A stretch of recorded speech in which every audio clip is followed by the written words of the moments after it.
Imagine working 2 jobs, going to school full-time, running on pure exhaustion, and the little bit of joy you have left is the dinner you prepped days ago.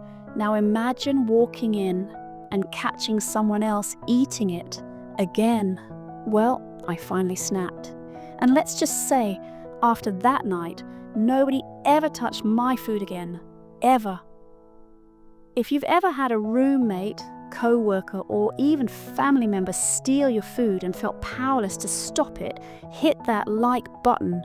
Subscribe for more satisfying real-life revenge stories, because today's story is petty, disgusting, sour, and absolutely glorious.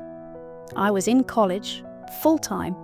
That alone was exhausting enough, but I was also working full-time just to survive.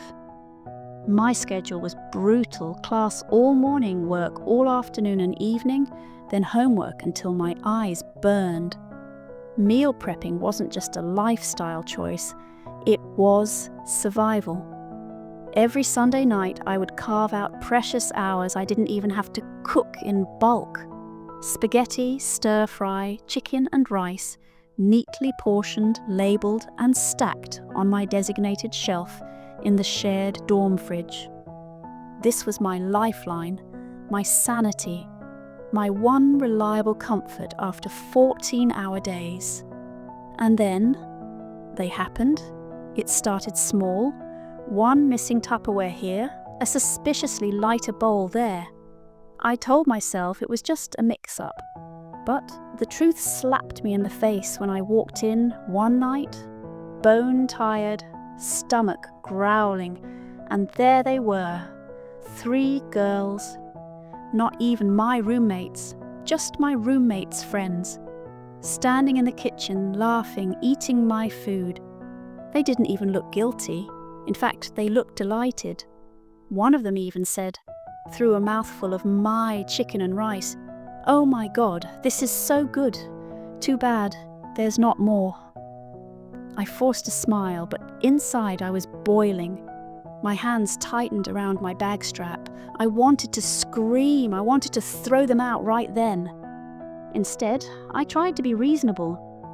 I explained again that I work hard for that food, that it's clearly labelled, and I need it for the week.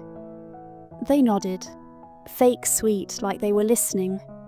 But the next night it happened again, and again. 9 times out of 10 when I opened that fridge, my meals were gone. Sometimes I even caught them in the act, and they'd still have the nerve to compliment me on how delicious it was.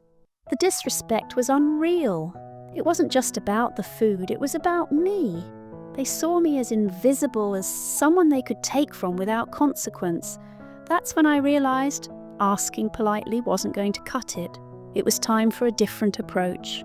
That weekend I went home to my parents' place. My mum was in the kitchen and I told her everything. She listened, smirking a little. Then she said, "Well, you could make something they'll regret eating." Her words lit a fire in me.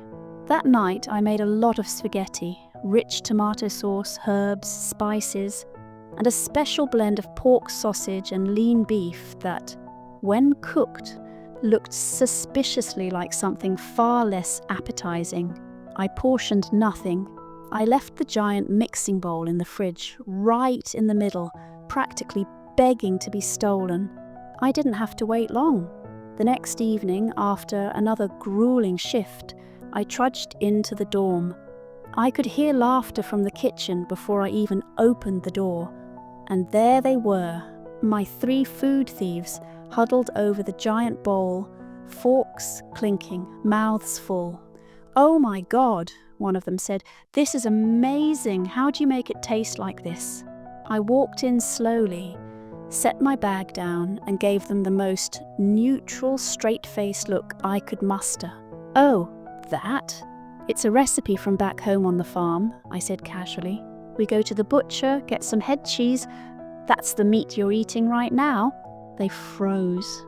One of them tilted her head, confused. "What's head cheese?" I kept my voice perfectly calm. "Pig brains. We eat them all the time.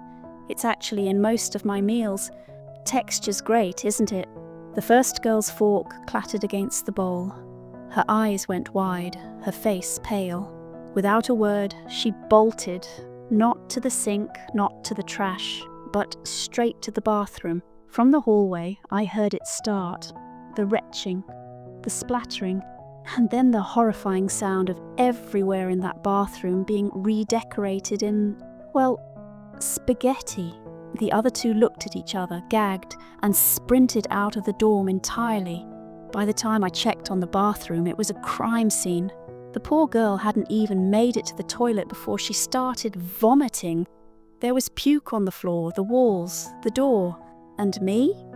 I just cleaned my bowl, put it back in the fridge, and sat down to the one remaining plate of spaghetti like nothing had happened. From that day forward, my food was untouchable. Nobody so much as opened my Tupperware again.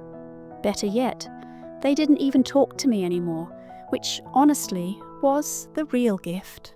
And no, before you ask, it wasn't really pig brains. It was just seasoned pork and beef.